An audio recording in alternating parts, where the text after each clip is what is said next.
Hello, I'm Bill Curtis, inviting you to watch the Philippe Matthews Show.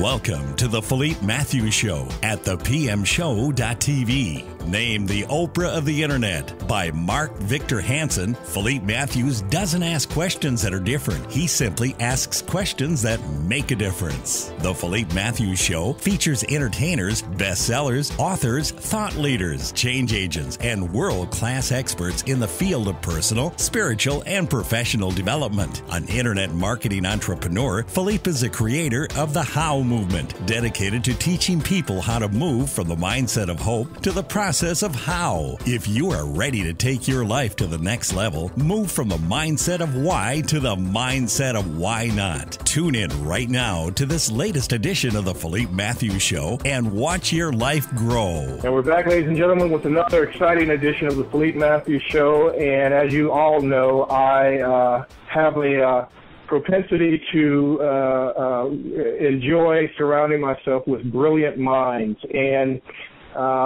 we don't fall short today because today we have a good friend by the name of Dr. Brian King, who is known as the road psychologist.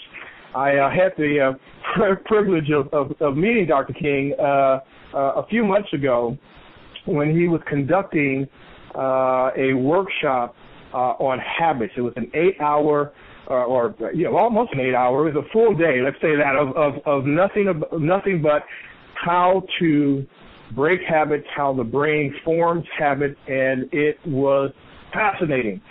So much so that I begged him and pleaded with him to be on the show today. How are you, Doc? I'm good, Philippe. Thanks for having me. Thank you. I appreciate that. You are too kind and generous with the praise there. Although the word brilliant, I think you should keep that. I like that. But definitely, please feel free to call me Brian. I've never been that comfortable with Dr. King, to be honest with you. It's kind of been taken, really. Is what that I kind of think so. Yeah, especially around certain times of the year, say like February. I think people are real sensitive to the whole thing. In February, I don't even like calling myself doctor. Well, obviously you have a great sense of humor, and a lot of people don't know this, that not only are you a brilliant psychologist, but you're also a brilliant stand-up comic. It's funny because the two careers, they kind of go hand in hand, I will say. How ironic, exactly. It really is. I do travel the country delivering seminars, as you mentioned. I am, and I call myself a road psychologist. That's sort of a self-proclaimed title there, but it seems very fitting. It's like I used to call myself a stand-up psychologist.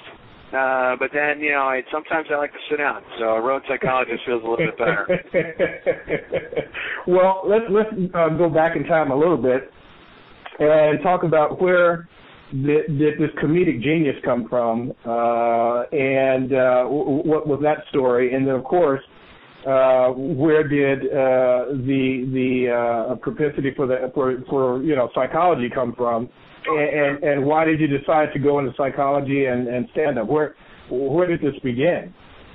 Let's say. I guess, I can't really pinpoint a beginning, but I will say that I've always, humor is a defense mechanism. It's Freudians, of course, would tell you that. Sure. And for whatever reason, and I don't remember, I didn't have a bad childhood. My childhood was fine. But for whatever reason, I developed a sense of humor instead of developing, some other skills. Like other kids were playing basketball or football to impress people, I would make jokes, and so that was the skill that I developed from a very early age. But related to the sense of humor is an ability to identify and observe characteristics about human behavior and sort of comment on them. And so, there's an element of psychology inherent in being a good stand-up comedian.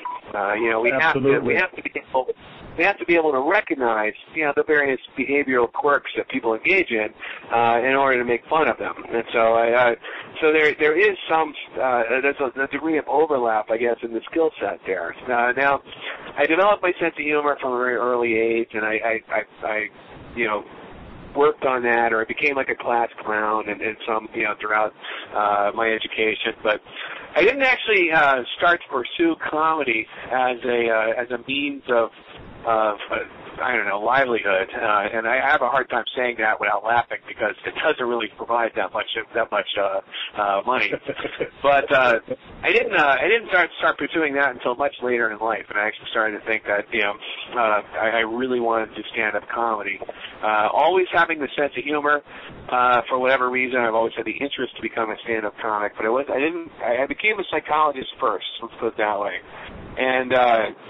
I guess the same things that motivated me to develop my sense of humor also motivated me, or at least motivated my interest in psychology. That is the understanding of human behavior, being able to observe and appreciate what I observe, being able to predict it, and just being able to better understand why people do the things that they do. That really drove a lot of interest. And there's a practical side too. My other interests that I had lots of, my interests are not limited to just psychology and comedy, but my other interests that I had, far less lucrative, far fewer job opportunities, post-graduation. So, my steering into psychology as a form of training, had a lot to do with evaluating, am I going to make more money as an artist or as a psychologist? So, real practical decision drove me into that field for study. Well, that's absolutely fascinating because we also share similar interests in that I know you like hip-hop, you like vodka martinis, and girls that wear skirts, particularly in the wintertime. Yeah, I love those things. You like bubble tea too? That's amazing. Who knew that those would be such common, activities? Now, I enjoy a good martini, that's for sure. And of course, I love the hip hop music. With those kids today and their crazy music and their hairstyles and their baggy jeans, loved all that. I love it. I'm originally from New York, and I've always had sort of more of an urban sensibility to myself. In fact, when I was in graduate school, or not actually post-graduate school, when I first got my doctorate, a lot of my friends had nicknamed me, just a little casual nickname, Dr. Ghetto. It was sort of a nickname that drew from my love of all things kind of urban, and yet the fact that I was just this walking contradiction. As an educated person that throws the street slang. I had my pants. I'm actually right now. My pants are below my ankles. And that's just style. Well, here's the thing. It's like, what a culture shock. You've been pretty much everywhere in the country, and coming from New York, you now live in San Francisco. I mean, that's enough material right there. Oh, I love it. San Francisco is my favorite city by far. It's fantastic. I mean, if any New Yorkers are going to listen to this, I'm just kidding, of course. I don't mean that. New York, we all know who's the best, but no, San Francisco's fantastic, and I love it. And the thing is, it's just every bit as historical and multicultural and interesting as New York City. It's just a little smaller, and it's got better weather. And so I think that it is really, to me, like the West Coast New York. I totally agree with that. Yeah, I do get a lot of enjoyment out of living there. That said, I haven't been there in a while. As you know, I've been on tour, and I was in San Francisco early this year. I have since been all over the United States. I'm currently calling you. I'm actually in New Jersey, outside of New York City. Oh, wow. Okay. And another leg of my tour. So haven't been back home in about 3 months, and I'm starting to miss it. So hopefully it'll still be there in good shape when I get back. I'm sure it will. Well, like I said earlier when I was introducing you, I first came to know you by this workshop that you did on habits and how the brain forms habits and everything in between. And the research that was done by Dr. Neurobiology, you took that research and just illuminated it and made it so plain and so real that it caused me midstream in the workshop to ask you about how does the habits and behavior, how does that affect certain populations and environments, and we're going to get into that later on. But just for the sake of understanding, what is your definition of a habit? Oh, that's a good question. Well, I don't know if I have a unique definition here. I think it's a relatively agreed-upon definition in psychology, is that a habit is just an automatic response. It's a, I think in common usage, we use the term habit to describe a lot of things. But from a psychologist, from our point of view, a habit is just a response that's been automated. And by automated, I mean that it's a response that our brain can engage without using our conscious mind, without having any conscious input. Mm-hmm. Habits can be behavioral, and there are lots of behavioral habits. You start biting your nails without thinking about it. That's sort of a habit, right? There are plenty of behavioral habits. But a habit can also be an emotional response. Somebody says something that provokes an anger reaction in us. That anger reaction is actually a habit. It's a response that we've learned to do without consciously thinking about it. We also can have physiological responses that can be habituated, and even cognitive habits. I actually have a couple of stories that I tell that involve cognitive habits, but basically what a cognitive habit is a thought that just sort of pops into our head without, that we don't really have any conscious control over. Mm-hmm. We just kind of have these thoughts that happen. So when we use the term habit, we're really talking about a wide variety of human experiences and phenomena. Just pretty much any response that a human being is capable of engaging, if it's under the right circumstances, can be habituated, can be learned, can be turned into a habit. Mm-hmm, mm-hmm. Now, the work from Dr. Neurobiology was on, new brain research as it relates to drug addiction. So could you explain the correlation between habit and addiction? Sure. Well, let me just say that from her research now, we have this, and by we I mean psychologists, not necessarily me and you, Philippe, but sure. We have, although I include you, I include us. There's no reason to exclude us from this discussion, but psychologists for a very long time have been aware of the changes that take place in the brain when we experience pleasurable events or when we experience things that we might call rewarding. Now, I'm using the word reward here, but it's more accurate to use the term reinforcement. But right now, I just use the word rewarding is fine. But there are different chemicals in the brain that are released during the experience of something we might call rewarding. And one of those chemicals was dopamine. And so for the longest time, psychologists believed that dopamine was a chemical associated with and important to the experience of pleasure. Neurobiology and her work has shown that we actually don't see the dopamine release during the experience of pleasure, but rather in the anticipation of that potential reward. So it actually sort of turns our view of this system pretty upside down. And in the past 10 years, for a very long time, we had a pretty strong relationship between the experience of dopamine and the association with the experience of pleasure. Mm-hmm. Now that's been rethought.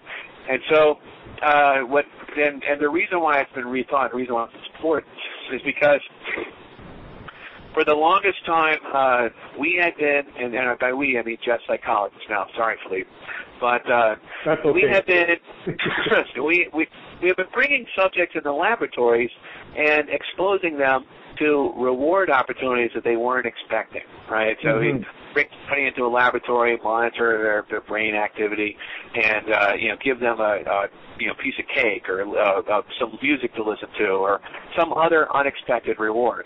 And we saw that dopamine surge. And we thought that dopamine surge indicated that they were experiencing pleasure. Well, what was really happening is that their brain was experiencing an unexpected reward. And that dopamine surge was a means to help trigger learning. They need to learn. What we do when we experience something that's unexpected, we learn from our environment and learn how to repeat that response. So if I engage in a behavior that leads to an unexpected reward, I want to be able to repeat that in the future, and so I'm motivated to do so. And that's what that dopamine release actually represents, because when we look at rewards that we expect, when we look at an expected reward, we see the release of dopamine during the anticipation. If I witness the cues, for example, of a particular reward, I see, and I used the example in my seminar. You may remember this. I talked about donuts. Of course. I love donuts, and there's a particular brand of donut out there that I really enjoy. I don't know if you mind if I mention it, but it's absolutely, go for it. I love it too. Krispy Kreme donuts are fantastic, and the story that I use involves when I see the sign that says Krispy Kreme, because I've learned the relationship between that sign and the donuts that I will then purchase. When I see the sign for Krispy Kreme, I see there's a huge spike in dopamine activity in my brain, and I will go in, I will get those donuts, and if the reward that I receive matches my expectation, then there's no further dopamine activity required. And that's what Nora has shown us. Shown us that when we expect the reward, we see the dopamine surge during anticipation, not in the actual consumption of the rewarding event. Now, how does this relate to the addiction stuff? Well, drugs, addictive substances, as I mentioned, addictive substances all have a unique characteristic to them, and that is that they all increase dopamine activity in some way or another. They increase the activity of this chemical, right? So when we experience a drug reward, say for example, we take heroin or meth or whatever. When we experience that drug reward, we see that surge of dopamine. We see that surge of dopamine in the anticipation of that rewarding event. The problem is that the anticipation, we get the dopamine from the anticipation, but because of the pharmacological effects of the drug, because the drug increases dopamine activity, we see additional dopamine activity after we consume the drug. And that additional dopamine activity is essentially tricking our brain into thinking it got a bigger reward than we anticipated. And as a result, then, the next time we encounter the opportunity to use that drug, we estimate, a greater potential reward from that experience, and we again are tricking our brain into thinking it got more reward than it did, and so on. So every time we end up using a drug, the next time we're going to value that response even higher and be more motivated to engage in the response. So this is fantastic information because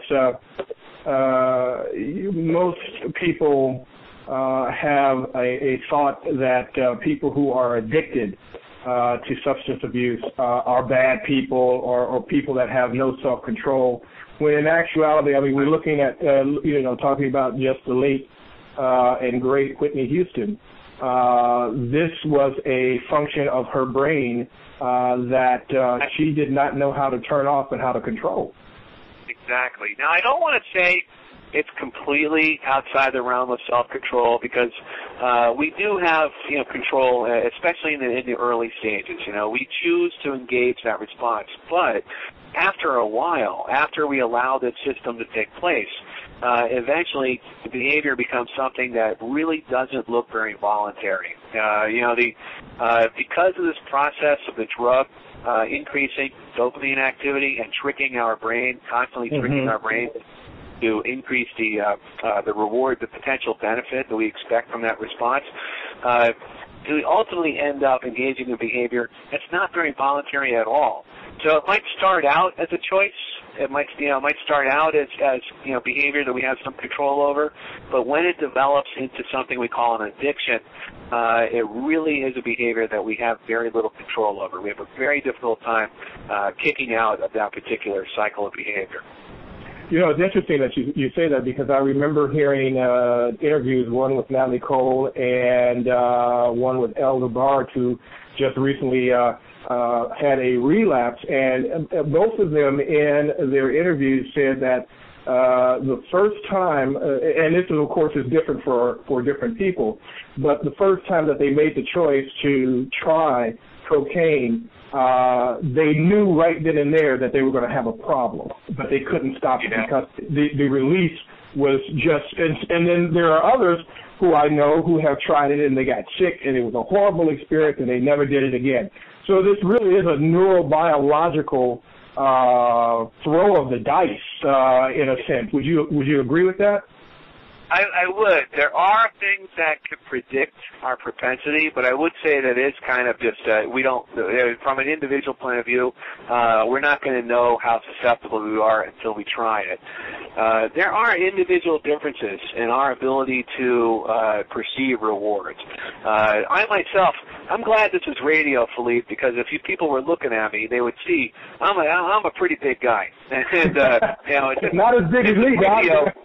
This is radio. I can tell all you listeners that I'm a nice, lean, buff, 6'2". I'm a very attractive man, no problem. But the fact is, no, I am overweight, and I experience a lot of reward value from food. I'm someone, I don't know if it's my taste buds are a little bit more sensitive, or if areas of my brain are a little bit more responsive to that food reward. But there are a lot of people out there who don't get the same reward value from food. There are a lot of people who are less motivated to eat, or it doesn't provide them with as much perceived benefit. There's individual differences in our ability to experience rewards. Some people will take a hit of marijuana and think it's the best thing ever. Some people will take that same drug and be not very interested. So the mechanisms behind our individual differences to experience reward are going to vary depending on the substance. And they're going to vary. There's a lot of things going on there. So to some level, that's hard to predict. It's hard to predict who's going to really love, an awesome steak, and who's just going to be like, whatever, I'll just get a hamburger, Sure. It's fascinating that it's, that dynamic, that volatile. Yep. But I will say this, there are conditions that are predictive of a greater potential for engaging in that type of behavior. We know this probably is, I don't know, this probably doesn't have much relevance to Whitney, as she was a superstar and very wealthy and a celebrity. I believe she was, to be honest, I don't know when her drug use started, but I believe she started using drugs after fame. We do know that when we're depleted or restricted of opportunities for reward in our environment, that creates a condition we call dopamine deficiency. And when we have dopamine deficiency, in very brief terms, drives us to engage in behavior where it drives us to seek out highly rewarding experiences. And so whatever that reward might be, so a dopamine deficient individual who has some experience with a food reward might develop a disorder of compulsive overeating, become obese. A dopamine deficient person who has some experience with a drug reward might develop a drug problem, etc. So there's a genetic predisposition to this dopamine deficiency in the form of there's a gene that promotes it. So there's one possible avenue that might be predictive of who's going to be more susceptible to develop a compulsive disorder over another person. Well, I'm sorry. Go ahead, Doc. No, please. Well, you know, when we're talking about dopamine deficiency, you know, stress is a trigger. Would you agree to seek reward? And when we're looking at someone like, say, you know, superstar or Whitney Houston, success at that level is stressful. Stress is an interesting concept because stress, the effect that stress has on our habits, Philippe, is that stress makes us more likely to engage in our bad habits. Specifically, not necessarily our bad habits, but our habits that provide us with the most benefit. And very often it's our bad habits that provide us with that benefit. You know, the overeating, the drinking, the drug use, etc. Those are very rewarding behaviors that we engage in. And so when we're under stress, we prioritize anything that provides us with an extreme amount of reward. The reason for that is because our habits, essentially, from a very basic point of view, I'm using very simplistic language to describe them, our habits are responses that we've learned that make life better, right? That's the whole reason we've learned them. Because in the past, when we've engaged that response, it made life better for us, and so we want to do that response again. That brings me back to the concept of reinforcement. Reinforcement is when life is better. So a habit is just a response that makes life better. Well, being stressed is to put it in very simple terms, is an extreme need to make life better.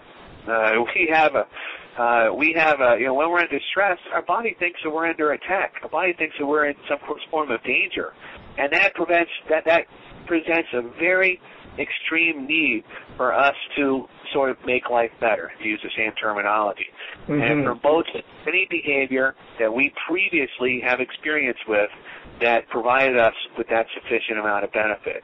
So when we're under stress, like when I'm under stress, I'm going to grab a candy bar. You know, when someone else is under stress, they might grab a drink. You know, they might grab a bottle. Someone else is under stress, they might reach for, you know, the vial of crack. So stress promotes the usage of any of our habits that have previously provided us with some form of significant benefit. Now, you're bringing up a really great point here and offering some great insight because what you just said, you know, some people go for the candy bar, for the drink, or for the drug. Because we are seeking stress-relieving activities, it is also, would you say, part of or influenced by our environment that we're in at the time. Absolutely, and I would say that. So for instance, I'll give an example. So you know, the kid who or the young adult who was born and raised in poverty, that environment will cause them to that will create stress. Not knowing where your next meal is coming from, not knowing if you're going to get shot or killed, that's going to trigger stress. But also, let's say that kid grows up and becomes, you know, world-renowned, famous, whatever, very successful and financially empowered. There is a level of stress that comes with then maintaining that. But It's the same brain trigger. Absolutely. And I'd like to say poverty is going to have a lot of consequences on our habit expression. Not only is there stress, and the stress associated with poverty is definitely a contributor. We see, and you know, I don't know if everyone listening is going to be familiar with this, but all the disorders that involve overusing our habits, things like, you know, overeating, you know, alcoholism, drug abuse, all those types of disorders are all much more prevalent in people that come from an impoverished background versus a more affluent background.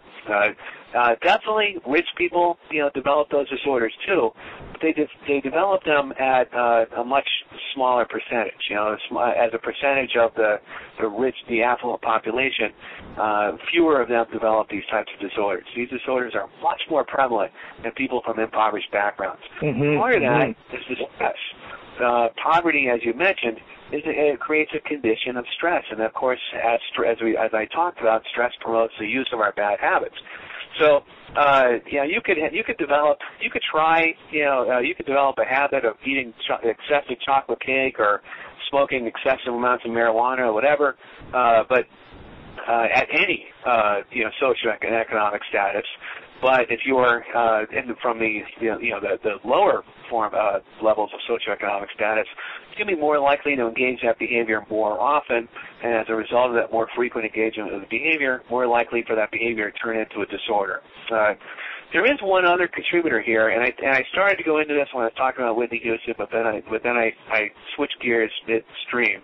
But remember, I was talking about reward deficiency. Reward deficiency, or as I talked about earlier, dopamine deficiency. Reward deficiency is a state of mind that we enter into when there's a lack of opportunities to make our life better. As I mentioned, habits are ways to make our life better, and essentially poverty is an extreme lack of opportunities. Affluence, on the other hand, is an abundance of opportunities. So we have both the stress of the poverty environment and the lack of reward opportunities. Both of those things combined promote the usage of those behaviors and result in a greater prevalence of developing those types of disorders. Wow, that's incredible. So where does the psychosis of learned helplessness come into this language or come into this conversation? Well, learned helplessness is really an animal. This actually comes from animal models of stress. We only do these types of research in animals because it would be completely unethical to stress a human being to the point of learned helplessness. There's no institutional review board that would allow such research to occur. Despite what movies might tell you, we do have ethics. But learned helplessness is a condition where if we continuously stress an animal, and I don't want to make it sound like psychologists are doing this all the time. We did it so that we can learn it, and we're not sitting around just playing with animals and trying to do bad things to them. That's not what psychologists are about. But if we continuously stress an animal and they have no relief from that stress, nothing they do will help to alleviate that stressful condition, they will eventually stop trying. They will stop trying to change their environment. They'll stop trying to relieve their stress, and we call that learned helplessness because they have learned through the process of stress exposure that nothing they do will change their situation, so they stop trying. Learned helplessness is also a model of human depression. It's basically what happens when people become depressed. They stop trying to change their situation. This is amazing because obviously we see this prevalent in impoverished communities, people who come from gang-infested environments, unsafe environments, even bad relationships, domestic violence. All of those are stressors that trigger and can trigger the learned helplessness. Absolutely. Actually, and depression is also one of those disorders that I mentioned earlier. That is much more prevalent in impoverished, communities or impoverished people from impoverished backgrounds. Now there was, and I'm looking for it here in my notes. There is what I loved about that workshop that you offered is that you also talked about certain parts of the brain that these the dopamine and the reward centers where these areas are triggered, but there was one that struck me in particular, which was called the dorsolateral prefrontal cortex, or the PFC. There's a part of the brain where if after a certain amount of stress that occurs, it begins to weaken, and all of a sudden you just stop, or it stops creating strategies to better your life or to get yourself out of a situation. Is that correct? Kind of. It's basically what you're referring to is our ability to activate an area in our brain, and you are the ventral medial prefrontal cortex. But when we activate that part of our brain, it turns off our stress response. Now, the activation of that area of the brain is it's a conscious mechanism, so there's a subjective experience to it. Activation of that part of the brain is associated with a strong sense of control. So if we have a strong sense that we are in control of our lives, then what that essentially allows us to do is eliminate the effects of stress from our lives. When we have a well-developed sense of control, when we have a strong sense of control, we basically activate this circuitry that allows us to shut off our stress response. And we relieve ourselves from all the effects of stress. So another term that you used in the workshop then was called secondary gain. How does that play a part? The secondary gain is an interesting concept. Secondary gain is, as I mentioned previously, there are lots of things that are rewarding to us. We threw out some examples there. I like food reward. I like there are other people who like alcohol. Whitney, of course, had her rewards that she found in her environment. But there are lots of things out there that have an intrinsic reward value to them, things that we don't have to learn to be rewarded by. Very often we will experience that reward, and for something in our environment will provide us with a secondary or bonus reward. Example I like to use is that eating for me has a great reward. Eating for most people is a very rewarding experience. If you eat in the company of other people,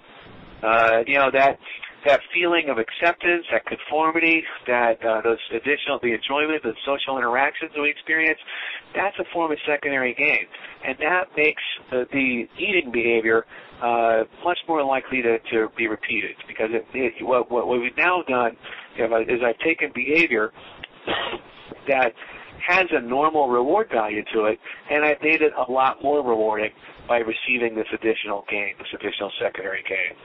Oh, this is amazing. This is how gang, why kids will go into a gang because you're socially accepted, and so that becomes a secondary gain for them, and so on and so forth. And then there goes the life. Not only for for gang acceptance, but also just for the drug use and for everything that we've talked about so far. Sure. These secondary gain, of course, is something that would help motivate continued use of these particular substances, or these sources of reward. So here's what I want to do, because I know your time is limited. I want to have you come back on the show, and let's talk more about this and talk about some solutions and how the brain can overwrite the code of learned helplessness and stress, and how we can begin to retrain our brain. But before I let you go, let the people know how they can get in contact with you. What is your web address? Sure. Actually, it's funny. My internet address is primarily focused for my comedy work, and it is drbrianking, all one word, .com. So it's drbrianking.com. What I find intriguing is that as I've been traveling as the so-called road psychologist that we've been talking about, most of the traffic coming to my website is from people looking for information on psychology and on habit training and habit formation. So I think I may actually have to put some of that on my website. Right now, my website is just really focused on my comedic material. But if you want to see me do a few jokes or a funny rap song, go ahead and check out drbrianking.com. If you're interested in following up with this material or any others, you can also contact me through my website as well.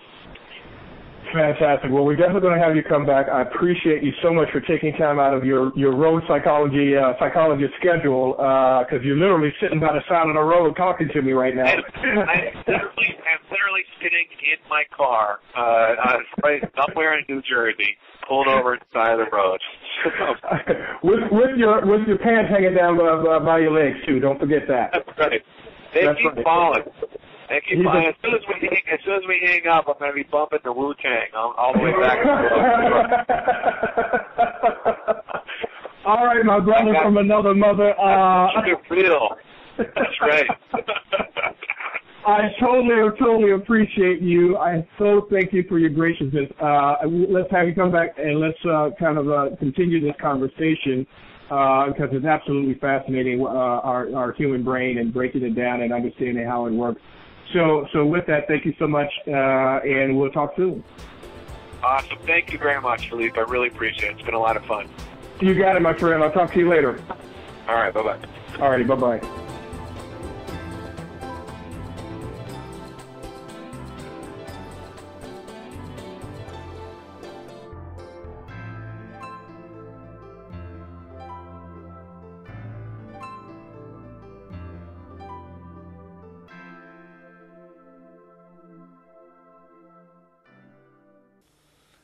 You know, you're watching the Philippe Matthews shows. Now, let me just give you my opinion. He is the Oprah of internet. What that means is that he is getting together the biggest audience of people that want to make a difference in the world. And if that's you, you keep watching.